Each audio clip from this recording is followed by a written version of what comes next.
होया दाता जी असी तेरे हो गए। बहुत ही भाग्यशाली जीव है जो सतगुरु के चरणों के साथ जुड़े हुए हैं। महापुरुष कहते हैं कि हम वासी उस देश के जहाँ जात वरण कुल नाही, शब्द मिलावा होत है देह मिलावा नहीं।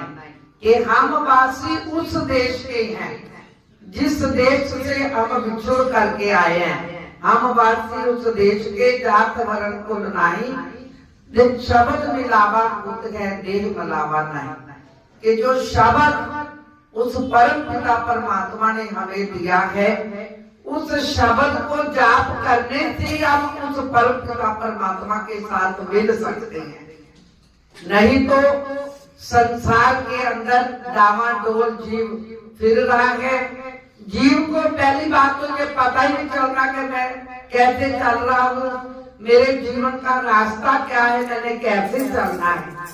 कोई बिरले जीव होते हैं जिनको ये चिंता होती है, फिक्र होती है कि हम इस संसार के अंदर उस परम पिता परमात्मा को मिलने के लिए और अपने जन्म मरण के चक्कर को काटने के लिए आए थे, लेकिन वो काम हमारे से नहीं हो रहा। वो किसी बिरले जीव को पता चलता है, उस चीज की वो फिक्र करता है। लेकिन बाकी जो संसार है वो संसार की चिंता गम फिक्र में फिर रहा है जीव।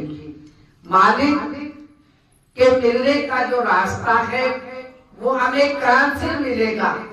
वो हमें सत्संग के अंदर मिलेगा, क्योंकि हम अंधे हैं।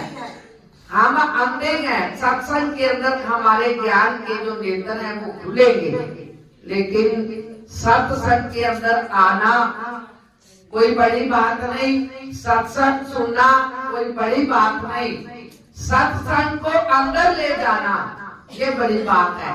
सत्संग के अंदर तो बहुत लोग आते हैं, सत्संग सुनते भी बहुत लोग हैं, लेकिन भाग्यशाली जीव कौन होते हैं? अपने जीवन की यात्रा को पूर्ण कौन करते हैं? जो सत्संग को अंदर ले जाते हैं।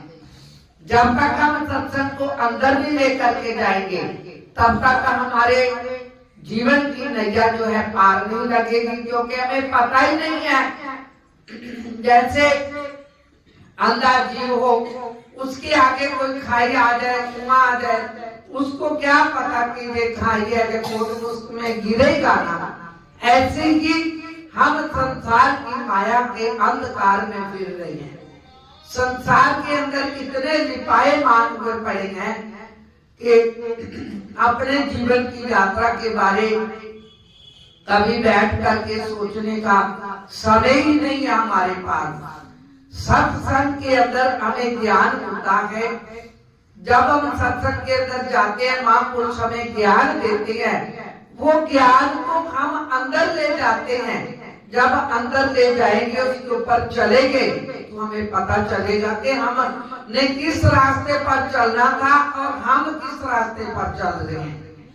कहते हैं कि एक बार की बात है कि एक राजा के दरबार के अंदर एक संत आ गए। राजा के दरबार के अंदर एक संत आए। वो एक दिन, 2 दिन, 3 दिन, पूरा हफ्ता राज दरबार के अंदर रहे। तो क्या हुआ? जब संत जाने लगे, कहते हैं कि संत जब भी किसी के घर में जाते हैं, खेले ओ करतार, जो बैठे इस गोद में हो न सके मार। के जो पोके में खीने के अंदर सतगुरु की गोद में बैठ जाते हैं, उसको पो की सर्दी कुछ भी नहीं कहती। तो मेरी सतगुरुदेव जी के पावन चरणों में प्रार्थना है कि जितनी भी संगत आई हुई है, गुरु महाराज जी की छत्र छाया आप सब पर बनी रहे। आप श्री सतगुरुदेव जी के गोद में बैठे रहे।